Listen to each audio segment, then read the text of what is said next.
Cool. Hey, everybody. So those of you that don't know me, my name is Campos. I'm an agent here with Concepts, heading into my 7th year at this awesome company and in real estate. And some days we question why we still do this, but hey, you know what? It's fun. It's good. So today we're gonna spend some time talking about strategies on how to work with unnamed, non-cooperating flat fee brokers. We all know who they are. But this has come up quite a bit. I've seen this come up quite a bit these last few years, and I've honestly have had a lot of success working with these unnamed flat fee brokers and have been able to do transactions just fine. Well, been able to do transactions, but so we're going to be talking about that. So full disclosure before I dive into this, like I did not practice this really well at all. So this is going to be really more like informal conversation based. I will tell you, there was going to be a lot of interaction, so we're going to get a little uncomfortable today. So I hope everybody, the more interactive we can be, though, the better it's going to be for everybody. Of course, like questions come up throughout, be glad to talk through it. It's really informal, just more conversation based. But and if I'm going too fast, somebody tell me. Just trying to make sure I can get us in an hour. So I'm going to throw my first question out to the group. So as realtors, can we work with flat fee brokers who are not on our board /MLS? So participation. Yep. No. Yep. Yes, we sure can. I think I jumped ahead, but yes, spoiler alert, yes, is that. So this is for the group. So a couple questions for the group. So have we been under the impression before that we can't work with these flat fee brokers? Has anybody ever heard that? Or that they won't work with us. Right. Yeah. I mean, so when I was a new agent, that was one of those things. My first experience working with them was like, oh yeah, we can't help with those. That was what I was told.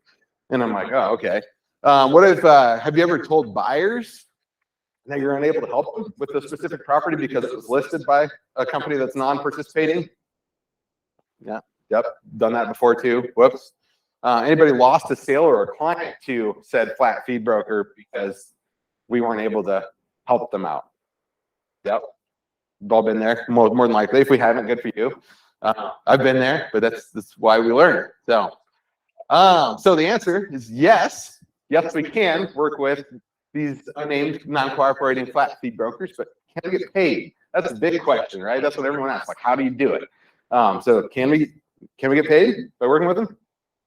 100%. Yes, we can. So we're gonna dive into that today.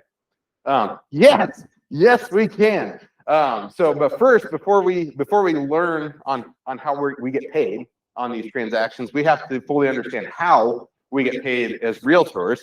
And before we understand how we get paid as realtors, we have to understand what it is that we actually do for a living. So we're gonna work our way to the end result there and talk about what it is that we're doing. So pull the group. So what is it that we do for a living? This is where participation comes in. So what do we do for a living? Help people buy homes. Help people buy homes. Okay. What else? Anything else? Anybody have a more dive into that? Magician. What's that? Magician. We're a magician. I don't have any rabbits in my hat today. I'm sorry. I actually forgot my hat. Okay, so we're going to talk a little bit about what it is that we do for a living. So I'm going to tell you, we don't sell homes, and we do not help people buy homes. That is not what we do. That is what the public thinks that we do, but that's not what we do. Houses sell themselves, and people honestly pick the homes out themselves. So like that's what I think realtors used to do back in the day. Like we used to play the matchmaker game. Like if we were on the buying side, we'll help find the house for you and get you the house. And if we're on the listing side, we'll sell the house for you. In today's world, that's not what we do. Just being completely transparent, it's not at all what we do. So we've got to adjust our mindsets a little bit. What we actually do for a living is we're helping people navigate. We're like life coaches, life counselors. We're helping people navigate these giant transactions that are hundreds of thousands of dollars in today's world, millions of dollars sometimes. So these are the biggest transactions that people are dealing with in their life. And it's not just a transaction, it's a part of their life, right? Like we're helping people navigate a portion of their lives. And if we're lucky enough, we get to do this multiple times throughout their lives. So like, as I'm going to say it again, the houses have nothing to do with it. Houses selling is a byproduct of everything that we do as realtors. That just happens. So there's just something to think about as we go through and we're talking with our clients. Like if our pitch to our clients is I'm gonna find you a house, I'm gonna help you buy it, Or if our pitch when you're listing a house is, oh, I'm going to sell your house, maybe we need to take a little deeper dive and think a little bit deeper about what it is that we actually do for a living. Because honestly, like I said, I mean, houses on the listing side, the house sells itself. Like, yeah, we can get some pictures taken, we can put it online, and we can market it. But in today's world, anybody can do that, right? Anybody can have, like, I mean, I'm seeing it right now, especially like professional photographers. You know, you got Boyd out there shooting FISBOs. Okay, great. So is that all we're doing to earn our money? Yeah, talking in circles, but we'll move forward. So let's talk a little bit about how do we get paid? So I'm going to pull the group again. How is it that we get paid as realtors?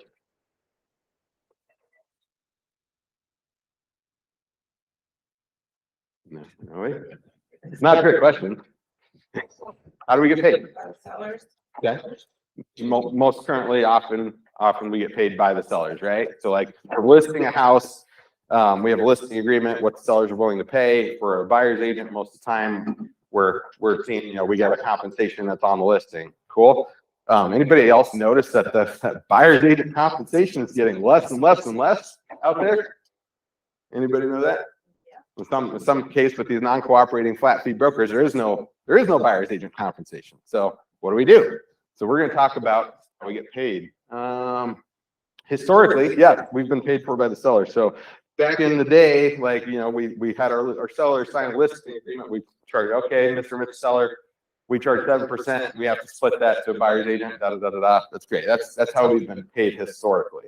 Well, times are changing. And technology is advancing quite a bit, and information is very easily accessible by the mass public, right? And so now people are looking at things, and not just in real estate, but just all over. Everyone's looking at things because we can go to Dr. Google and be like, Google, how does this work? And then we're like, okay, well, if things have always been done a certain way, now we've got a mass population that's asking, why? Like, if it doesn't make sense, why have we always done things a certain way? So people are questioning it. And so that's why we're starting to see all these changes out there on how things are structured. So let's think about it really quick. So we, as buyer's agents, we get paid by the sellers, right? But it's the buyers that are hiring us to help them out, right? So what other industry out there do we know to where we're going to hire somebody to do a service, but we're going to have them pay for it? Anybody, can we think of any industry out there? What do you got? Only one, that's if you win in the divorce. If you win in a divorce. Okay, that's a whole other conversation, but I'm not gonna get in that. But yeah, so if we're working with our sellers, right? Our sellers are hiring us as listing agents to perform a service. Well, same thing goes for our buyers.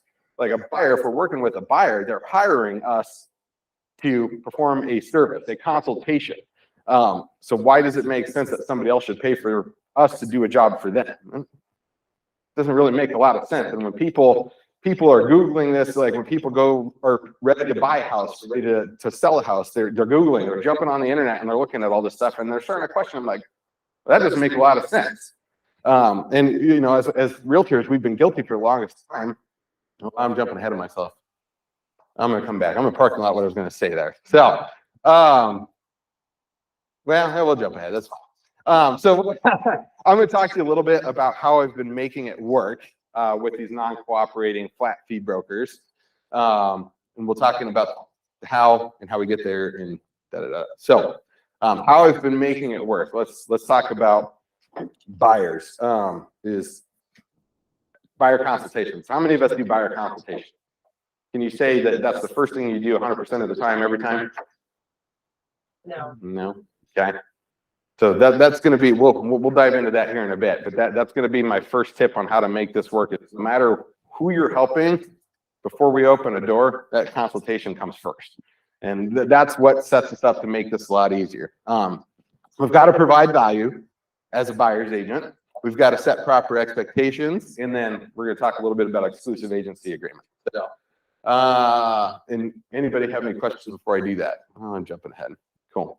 So does anybody, so we don't do buyer consult. Well, I backtrack a little bit. I'm not here to tell you how to run your business. Everyone's going to do what's going to work for them. I'm here to tell you what I've been doing, what works for me, and hopefully you can take something away from that. So buyer consultations first. Why do we do buyer consultations first? Well, it allows us to set the expectations of how things actually work and have these conversations up front. If we're meeting a buyer for the first time in a house, kind of hard to do that, right? So if we open a door, like we're like, and then we're trying to fumble out how to have that conversation and how this all works. So we don't, because we're just trying to get them in here. So let's talk about, like, has anybody had issues like getting a buyer presentation or getting a buyer to sit down and have a consultation conversation with you? Yeah, that's tough. Here's a great model, and I'm not going to dive too much into this. I think we can have a whole separate conversation and a whole separate class on how to sell and close an appointment. But this is a great way to get an appointment if you're taking a phone call. Mike, I know you love this one. So back in the day, Mike and I worked together for several years in the wireless industry, and this is what I used to beat into my sales reps' heads on how to close. But this is what we close. So this is, when we backtracking to what it is that we do for a living, we don't sell houses. Our sale, or the thing that we sell is ourselves, and we sell the appointment. So this model is a great way to sell the appointment first if we're having issues with that. So with buyers, when it comes to working with buyers, so full disclosure, so like I don't do any cold leads. Like I work 100% on referral and repeat business. That's the way I structure my business. That's the way I like to be. So I've had some conversation with some people. Well, like when you're doing cold leads, it's hard to get them to sit down and do that because they just want to go see your house. Ask questions. So when you're having that conversation, ask them needs-based questions on what it is that they're doing and explain to them why it's important that we have to sit down and have a conversation before we go open a house. Because that allows them to set the expectation, and you'll have some objections in there. You have people that will give you objections. Well, I just want to see the house. And if we're doing this, though, for truly like needs-based selling and trying to close that appointment, and all they want to do is go look at the house, they're more than likely going to waste your time anyway. So it's always good to have that appointment and secure your deal. And if you're having troubles closing the appointment, throw this at them. Throw the listing safety form at them when you're having that conversation. Like on the times that I have done cold leads in the past, or I have gotten somebody I haven't met, like I've gotten signed calls and they want to go see a house. The first thing I'm going to do is I'm going to tell them, like, for safety purposes, DMAR, we have this policy that I've never met you before. So we've got to meet at an office. I've got to get a copy of your photo ID and make sure you're pre-approved or pre-qualified. Because this is what almost everybody uses this form on their listings, right? So we can't be taking people into houses if we haven't identified them anyway. There should be. I know there's people that do, but this should be the case. For safety purposes, we should all be setting that meeting first. And if you explain that to them, this is your easy out. So like if we're struggling to close the appointment using like a needs-based selling method, this is the easy out that I've used before, but like, hey, I can't do it. I got to meet you first. And honestly, if you explain it that way, they're like, oh yeah, that makes complete sense. Like you can't rent a car without turning in a driver's license, right? So why would we take somebody into a $200,000 house without identifying them first? We shouldn't be doing that. So this is a great way to do that and get that appointment set down. So let's talk about what the consultation looks like. So those of you that do consultations, what do you typically like talk about, or how does that go? The process. Okay. Questions they have. What questions they have? Cool. So we're explaining in these consultations like what to expect on how home buying works. Cool. So I'm going to share, and we can pass these around too. Oh. I mean, the passing around, because otherwise they're Get distracted. Okay. So good way. So we're going to talk about providing value. I'm going to go back a few slides. Providing value in that consultation. So if we're just doing a home buyer workshop, like this is our chance to really add value to our clients and make sure that they want to work with us and they trust us. So this is an example. It's hard to see up here. I'll pass this around, and if anybody wants a copy of this, they can take this with us or take them with it. I can email it out. But this is just an example of what a home buyer packet that I made. I'm sure we've all got some buyer packets. We've all got our own version of it. But so just to give you a brief overview of like the buying guide and like my consultation. So whenever I'm doing a buyer consult, it's a minimum of 2 hours. I don't know if you do that, but we go in depth. That's just how long it takes to go through everything. but it gives me a good chance to sell myself on why it's important to work with me. So, you know, I have in here, personally, like it tells you a little bit about like me personally, my background, promises, like why you should work with me. Got things in here about like flexibility and availability. I always update this every year and do like the previous year transactions so they can kind of get an idea of where I work, and I'm not just focused in certain neighborhoods that I go all over the state, unfortunately, sometimes. But then, yeah, so Barry, you mentioned it, like we talk about the process. We talk about, we set the expectations of how home buying works. And I think we're all probably pretty good at that. Like we all have an idea of how home buying works. Our people don't have an idea. Even our experienced buyers, they don't have an idea. They don't know. I mean, they don't know all the stuff that we do on back end and behind the scenes to do that. So this is the second half of that packet. But so we spend time in these consultations going through this packet, explaining the process. But here's the big bug, is talking through this process in depth with every single client, whether they bought a home or not. So I break it down. I've got a summary of like each step of the home. I'm not going to explain the home buying process to you. You all should know the home buying. Does anybody not know the home buying process? Yeah, so good. So we talk through all this, but then I also provide them, I'm a big visual guy, so I also provide them this roadmap here too, and we talk through it so people can know what to expect. And then I go through each of these items in depth when I'm having these consultations with people, and I don't expect them to remember it all, and I'm not trying to overwhelm them, but everyone should have a general idea of what we're going through. That way, when we cross each of these sections of the home buying process, they know, like there's no surprises. They know what's coming at them. So this is a good way to add value right off the bat. So let's talk about explanation of compensation. Did anybody tell their home buyers when they're meeting with them how you get paid? Yeah. Yeah. How do you normally have that conversation? Like, how do you tell them? What's that sound like when you're telling your buyers how you get paid?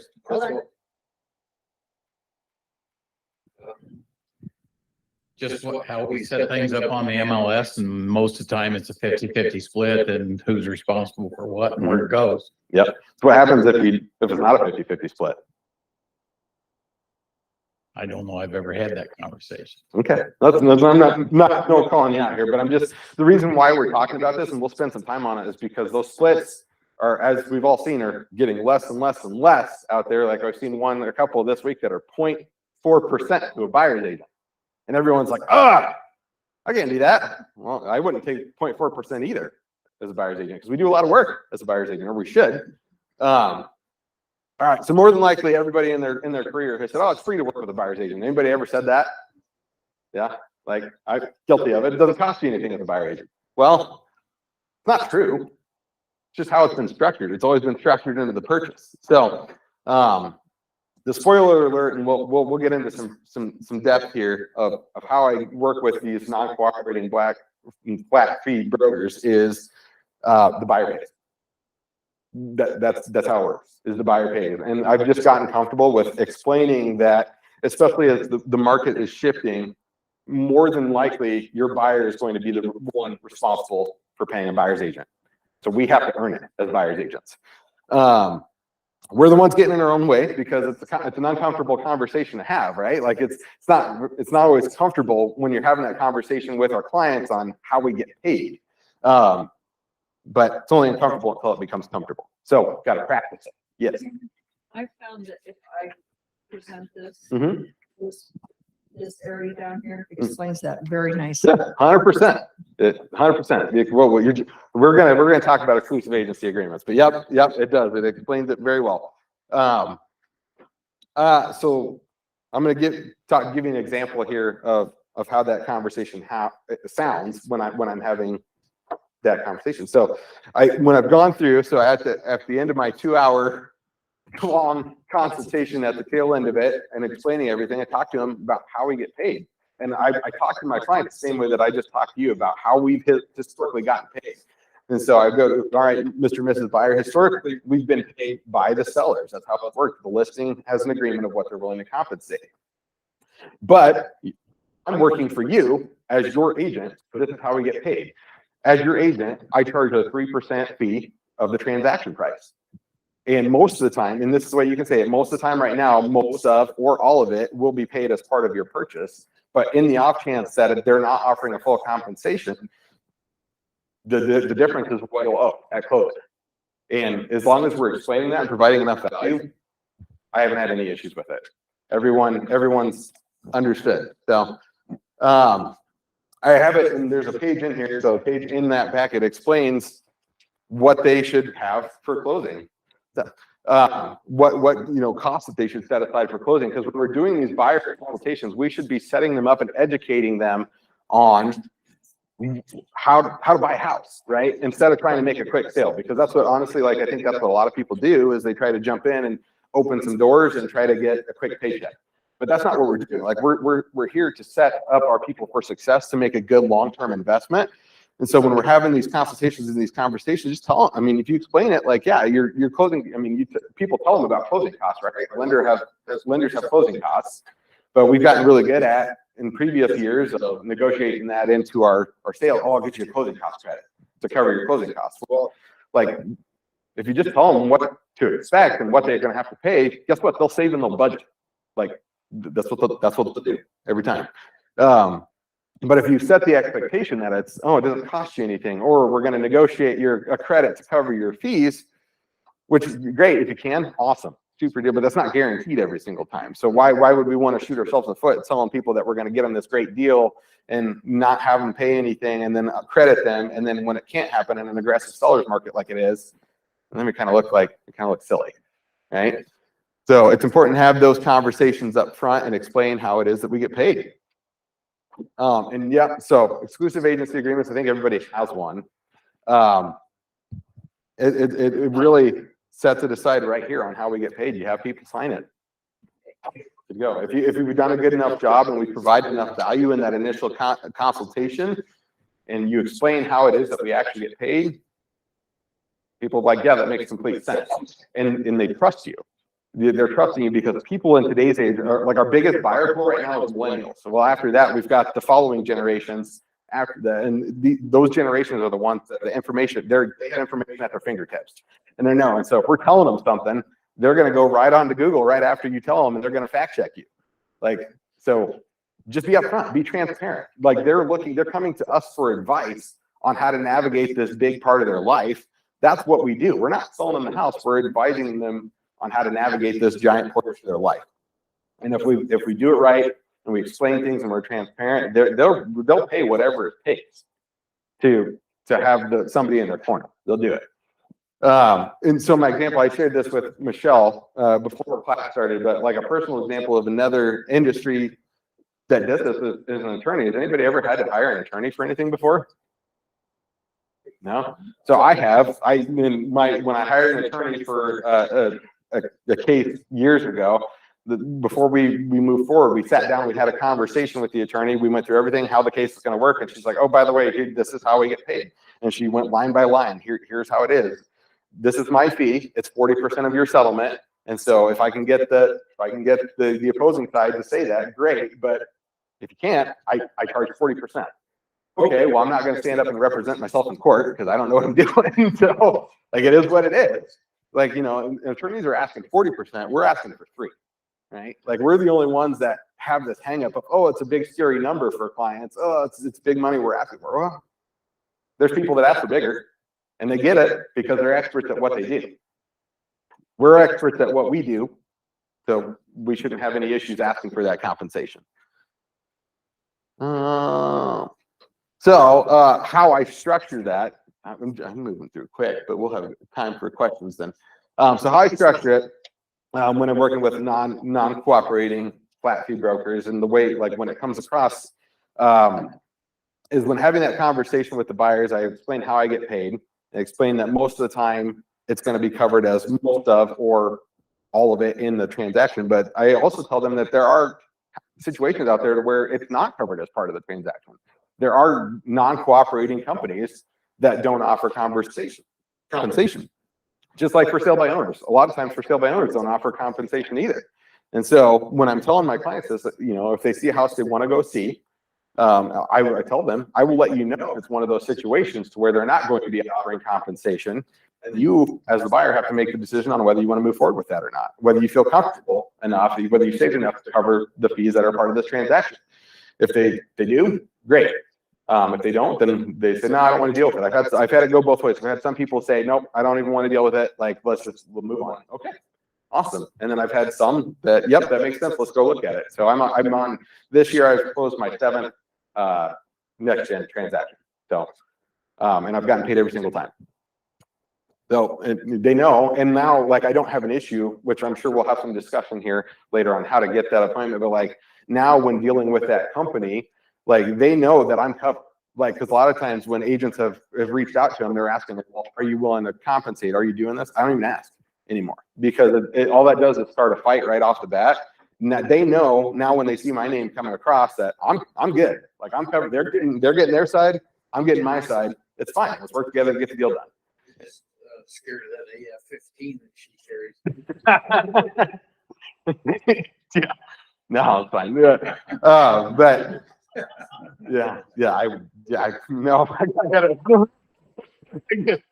reel it in.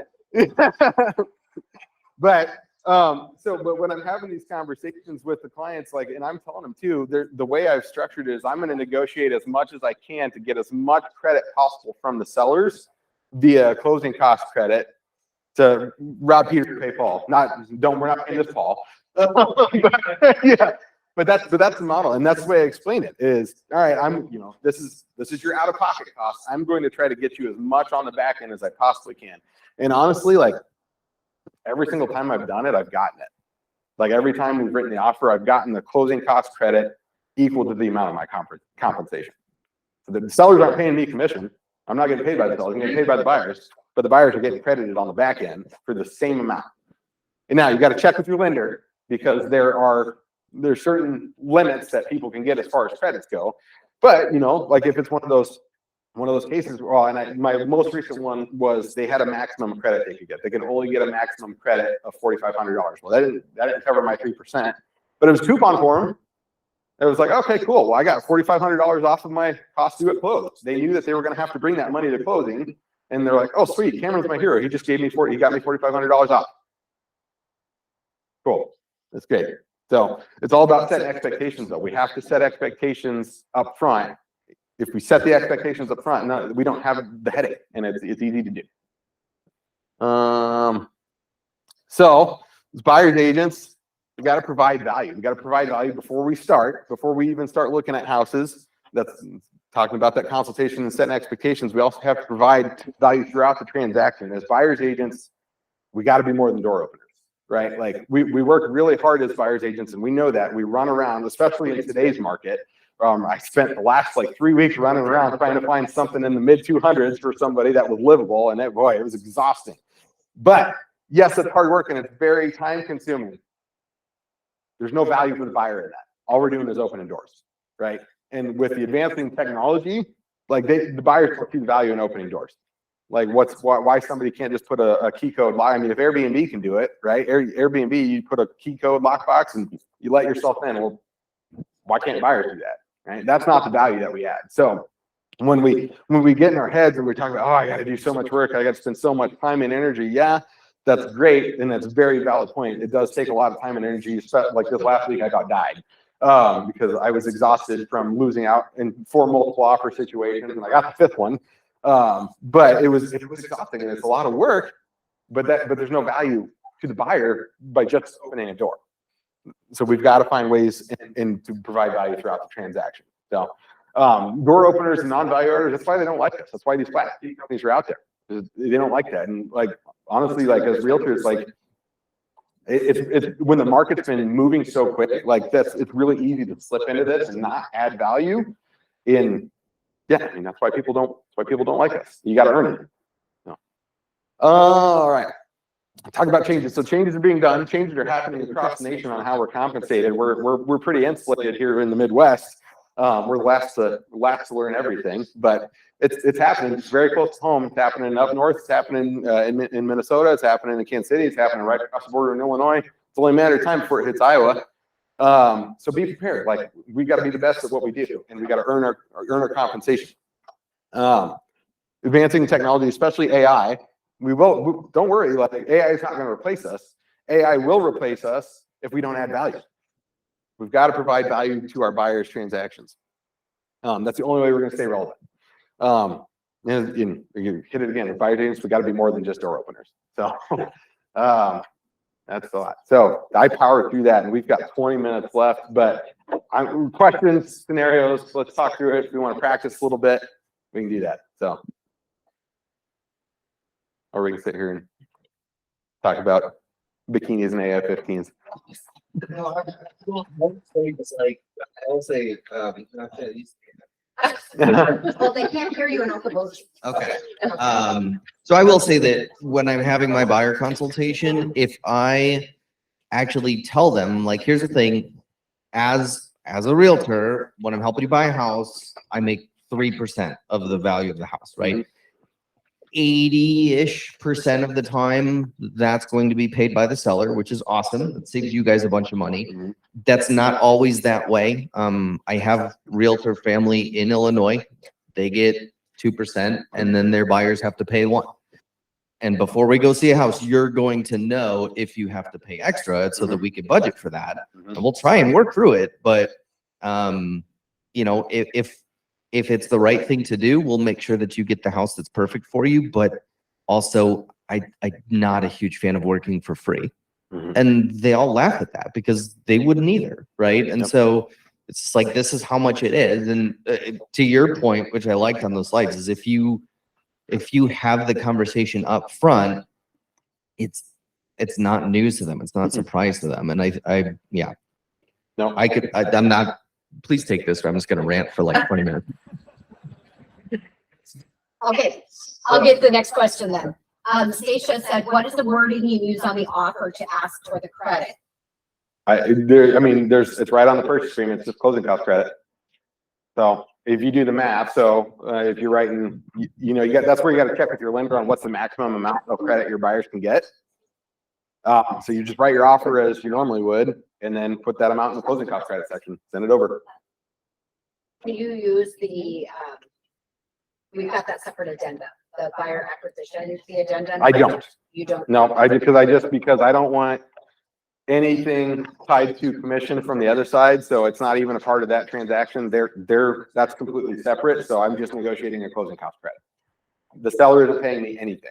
They're paying them twice, unfortunately, which sellers don't realize, but that's what I've noticed the last few times is that they're still charging per transaction side on the CDs, so they're getting charged twice by them, and then my buyer is paying my fees. But I don't represent the seller, so that sucks for that seller.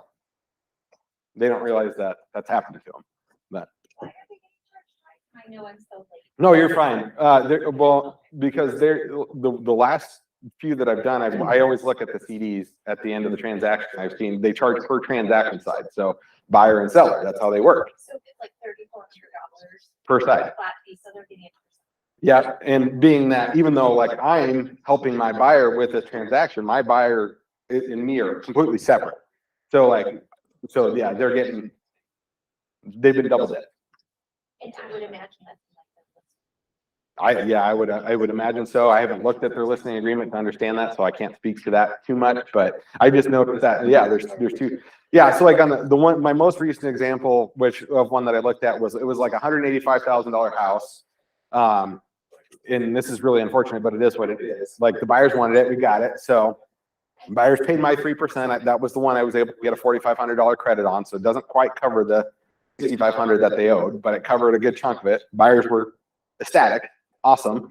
But we got that credit, and then the sellers got charged 2 transaction sides. And if the property would have been listed by one of us, it would have been listed $10,000 higher. So like the buyers got a heck of a deal. Those poor sellers got charged like 3 times over and lost $10,000 on the table. So even though the sign said, "Oh, I saved $10,000 in commission," they actually lost like 20. Whoops, not my problem though. I don't represent the sellers. I represent the buyer. So.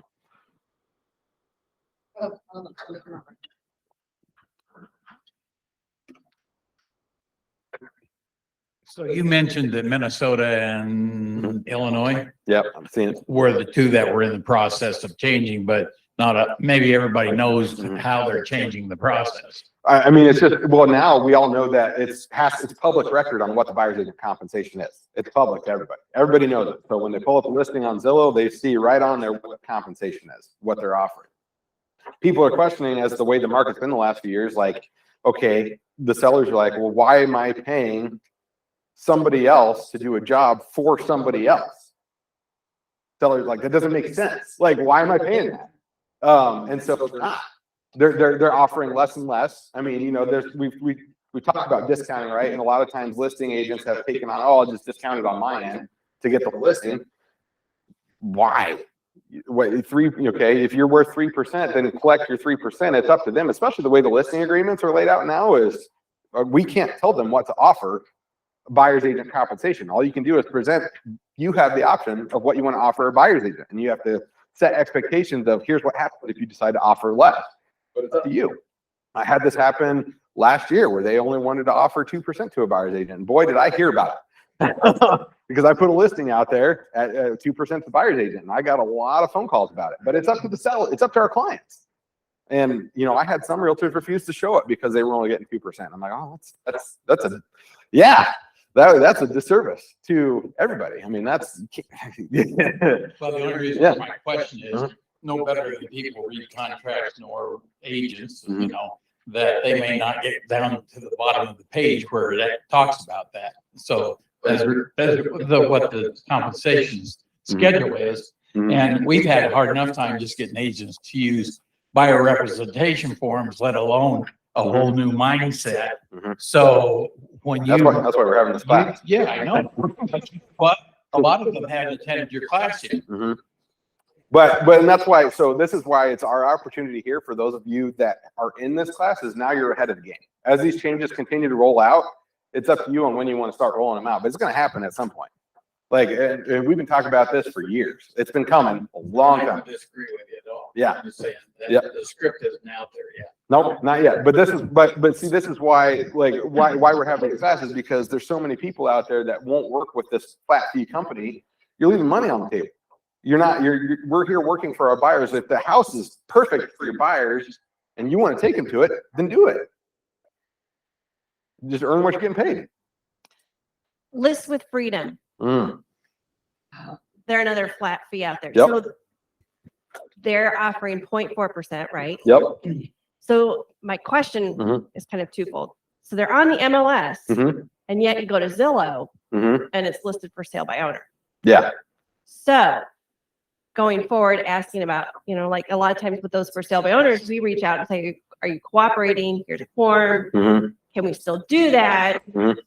Even though they're on the MLS with List with Freedom. I'm not 100% familiar with, I know, so like, yeah, I don't know how their model works. That would be somebody else. I haven't done that, but it would be the same. Like for me, like I'm not worried about anymore. Like I am not worried about what the compensation package is offered to me because I know I'm getting my 3% and it's being covered by my buyer one way or the other. So it doesn't matter what they're offering. If they're offering 0.4, then great. And then the buyer now owes what, 2.6?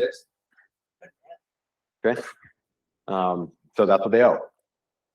So to continue with that, we were talking about being able to reach out to them because probably the way that is listed, and it should show it in the MLS if it is exclusive right to sell or not.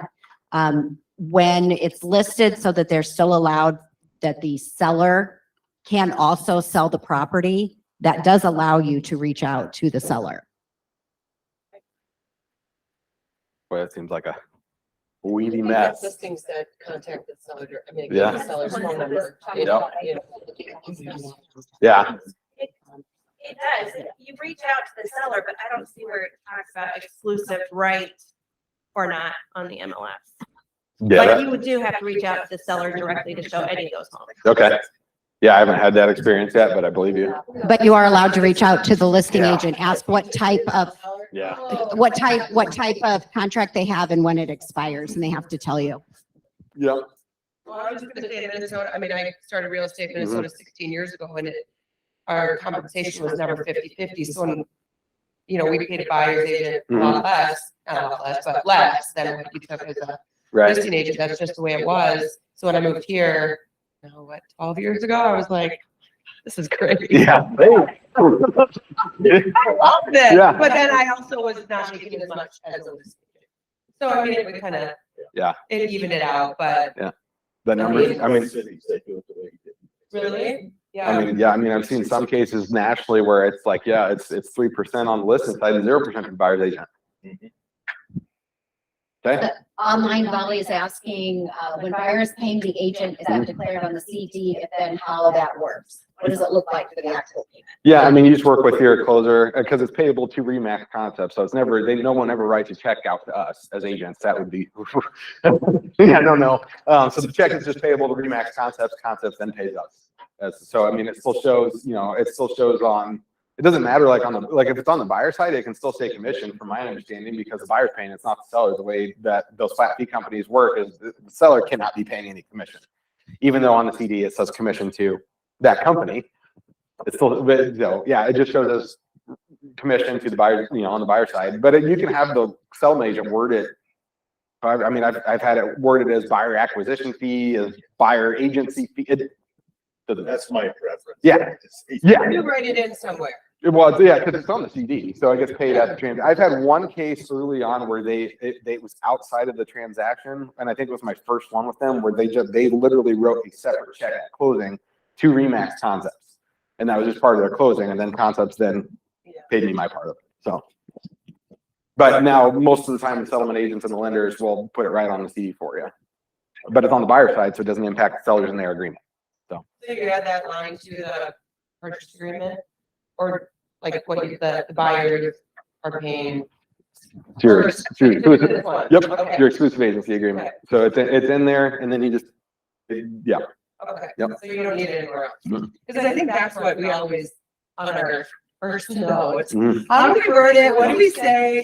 When if you have one of these, have this in your copy. right, and if you have the council section, you have one of these locked and loaded, then there's nothing, you're already done. Yeah. It's just, you do your purchase agreement and do your work and get a disclosing table. So. Yeah. So what was the, Hold on, Matt. I could talk about. But they can't hear you in Okoboji. So what was the buyer acquisition addendum you were talking about? You were mentioning another addendum. Have I missed that one? From what I understand, I have not used that, but I think that's a way that you can ask them, I think, if they're willing to offer a compensation, and then there's a separate, Lance, I'll let you share that. I have not personally used that version of it. So that is a form that when you don't have exclusive buyer's agency, you as an agent can send that to them to inform them that you intend to request them to pay a certain amount for the buyers. This is this house. So, and where it gets complicated and why I don't want you to use commission on a purchase agreement. It's not illegal, just so you know, but it's better if you don't use commission because it's confusing. The law is that you can't use one contract to change it differently. So you can't say on a purchase agreement that you want the listing company to pay you more money. Okay, that's against the law. You can't intermingle two contracts. So on if you're not doing, the EBA, then you send that form to them. It says, my intention is to have you pay my brokerage for my buyer's acquisition fee. So you send that to them, you check addendum on the purchase agreement, because they will, if you don't check it, they will not respond to it, and they will sign the purchase agreement, and you're screwed. So, but it is not illegal to ask them to pay your brokerage for the buyer costs. Then And you can do that with that form, right, if you want the seller to pay it. if you want to, and then it's a matter of good luck getting in the door. Yeah. Can we send that buyer acquisition fee addendum prior to showing the home? Yes. Now with FSBO, that would be an unrepresented. With FSBOs, you would send an unrepresented seller document, and that would take care of that. But when it is a property that is with a licensed real estate agent, then you have to jump through the hoops. Yeah. And I have not done that. Like I said, there's no right, I mean, there's a right and wrong way to do it, but like the way that I've made it work is I've just gotten into the mindset that like, the buyers are hiring me to perform a service, a consultation, and that's what I'm doing. They will pay. They're here for us to help them. They're not here for us to open doors for them. They're here for us to help them through this juggernaut of a process. And that's what we do. So. I just realized this might be really harsh. Hold on. We're coming from Mike? What? No. In general. No, so and correct me if I'm wrong, but I think Cameron's point and the majority of this too is if you are setting proper expectations with your buyer about how you're paid and then what your value is and showing that, then you don't have to have a bunch of forms sent over with proper legal jargon to not use this illegal way to get paid. No, it's like, I'm worth this. I'm worth this. We've looked at 10 houses and lost 3 offers because the market's crazy. I've got your back. I'm worth $6,000. Yeah. Mhm. And then it's not an extra form. It's just my buyer's paying my commission. And if it works out, Yeah. awesome. And if it doesn't, then A lot of these forms were created when lenders Mhm. said, no way am I paying a buyer's commission. So that's why all of this Mhm. history is there. Right. Because lenders were like, I can't do that. Why can't do that? Now, their underwriters, the secondary market recognizes that if there is a buyer's commission and a seller's commission, it's the same thing as the seller paying both. Mhm. So they just have the same guidelines. We're finally getting there. 2 years ago I said that it would happen, and it's finally happening. Like 15 years. Well, so you're saying that they can put it as far as like in the loan that way, or Yes, yeah, so it's not a separate out of pocket? Well, right. It's coming. It's getting there little by little. I think November 21, all the Department of Justice stuff. Cool. Well, Nope, Right, coming back. Cameron's way just seems so clean and simple for everybody to understand. So since this is getting signed during your, Mhm. initial meeting, Yep. are you just providing this with your signed purchase agreement and documents to show that you're getting paid 3%, or what are you Presenting doing? to who? No, like submitting it to Concepts, right? So you Oh, yeah. I put your mean, file it's still- together, this yeah. gets submitted with it, and there's nothing else that needs signed or prepared And or then you fill out your sales worksheet, because when you're filling out your sales worksheet, you put how much commission you're getting, and then the accounting department figures it out from there. because it's signed on this. Okay. So, yep. What else? Online? Yeah. Ooh. How do you handle it if they refuse to? Oh, well, now I could offer 6,000 more and get this house if I don't pay you. Then if that's in their mindset, we didn't give them enough value. We didn't earn it. Yep. I mean, and you have that, like, if that comes up, if that objection comes up, we didn't do a good enough job in our consultation to earn what we're getting paid. Do you have it come up? No. Never want. Every time I have this consultation, the more transparent that we are, and it's like when we go to a listing appointment, right? We tell our listing, we explain how we get paid to our sellers. Why is it any different for our buyers? It's not. So there is no objection. You explain it, you be transparent about it. They're like, oh yeah, that makes complete sense. The more we try to like dodge and like sweep it under the rug, that's when people lose trust in us. And then we've lost it at that point. So. And if you do, somebody said, I think somebody was saying, well, like if they do absolutely refuse that, or they're arguing or they're cheap, then is that the client you want to work with anyway?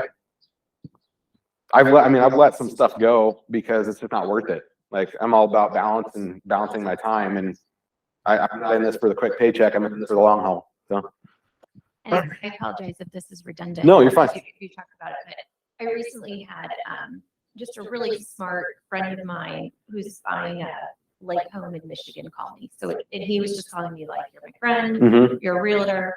Hey, I heard about this property. I've been working with an agent. Mhm. Should I go do it for sale by owner? So he was just looking for me to, Mhm. I'm totally outside of it. Right. And what I said to him was, why do you have the confidence to do that on your own? Mm-hmm.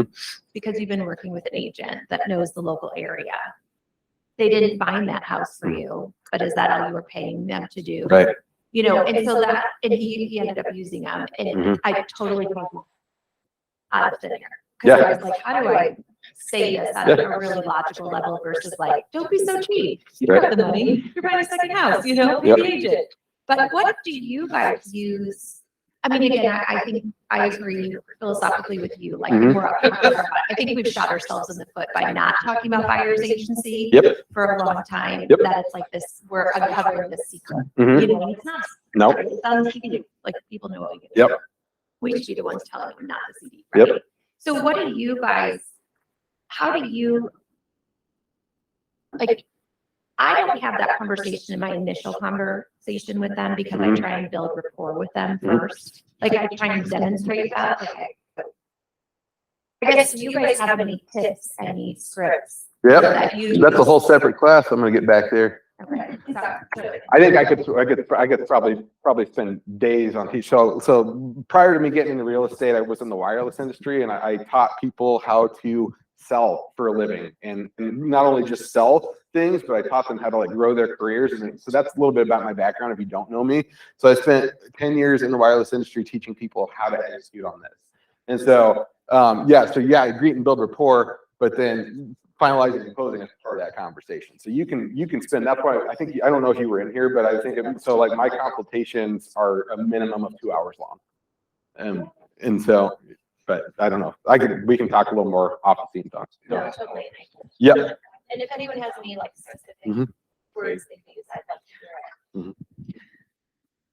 Yeah, I don't know that I have any specific words, but I go through the initial consultation Mhm. appointment. And almost every time towards the end, I get some kind of a comment to the effect of, wow, that's a lot more than I thought it was. Mhm. And at that point, I say, okay, you know, I've gone through the purchase agreement. I've gone through every paragraph of the purchase agreement. I've showed them, I said, I want you to know this ahead of time because in this market, you might need to make a decision very quickly. Mhm. And I don't want to have to go through all of this line by line when you make that decision. I Right. want you to be familiar with it.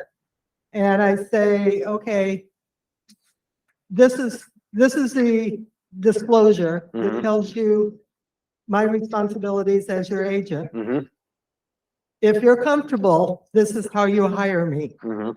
And I have them sign it and I never have a problem. It's the same thing as the attorney. I hired the attorney the same way. I lost my train of thought. I was gonna go back to something that you said and I forgot now. Words. Lost my- I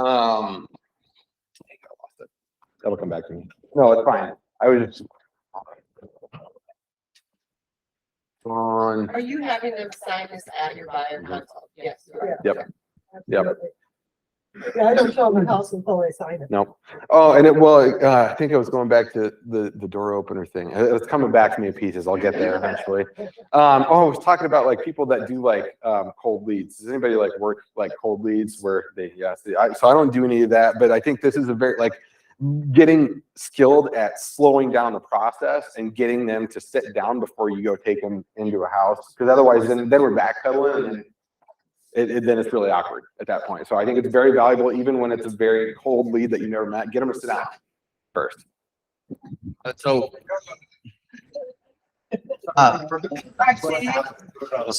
I do the buyer consult first, but I also do work some cold leads. Mhm. I will say that to Cameron's point, the expectation setting is super important. As soon as you get that person who doesn't know you on the phone, Got my thought just- back, by the way. Go ahead. just from a, No, go ahead. I'll come back to this. Oh, I was gonna say, so like going through this in-depth consultation too, like even if it's not a first-time home buyer, because that's a question that comes up, well, like people are like, oh, well, this is good for first-time home buyers, but what about repeat buyers? Have this conversation anyway, like even if they've done it before, even if you've helped them before, set the appointment and be like, hey, let's have a refresh on how all this works and get them to sit down. And they're like, yeah, because I've helped people I've had clients in these last 7 years that have bought 3 and 4 homes, and then I've taken them through this consultation, and they're like, no one's ever done that for me before. Like, no one's ever explained how this works. And that's kind of what you said. Yeah, we've been shooting ourselves in the foot as professionals because no one's explained it. Like we've been in this game for the short game, especially when it comes to like hold leads. We're in it to open the door, get the quick paycheck, right? But we're in business for ourselves. We're in this for the long haul. This is how we do it long term. Sorry. Now, so that was my thought. But no, so just with the online leads, trying to secure, again, you're selling that appointment, right? So a couple wordings that I use is, if the conversation seems to be going well, I will say, look, I'd like to sit down and chat before we go look at this house, because literally what's happening here is you clicked a button on the internet and now you're asking a stranger to go to a house you've never been to and walk in the basement. Is that a good idea? No? Okay, so let's do coffee first, right? That normally gets a laugh, and then somebody says, hey, good plan. Right there. Right, exactly. And then the other one too is, I've gotten the pushback, like, well, I've been able to see 5 or 6 houses with different realtors, and they just like show up to the house and then we look at it. And my response is, how's that been going? What? Yeah, right. So you looked at 6. Have you found one? No. Did you put an offer in? No. Were they good? No. You want to sit down? Like, it's pretty straightforward, and it works. And again, a direct referral, obviously that close rate is going to be way higher than online, but it kind of goes back. So you're talking into this, you're building rapport / asking questions, right? Yeah. Maybe I'll work on a class for this. Maybe you and I can partner up on that. Come on, Mike. Everyone, if you're ever questioning your profession, hey, you ever want to get really good at working with people, go spend a few months working in the cell phone industry. That'll yeah, this is nothing. We got it. Yep. Any other questions? All right. Thank you, Cameron.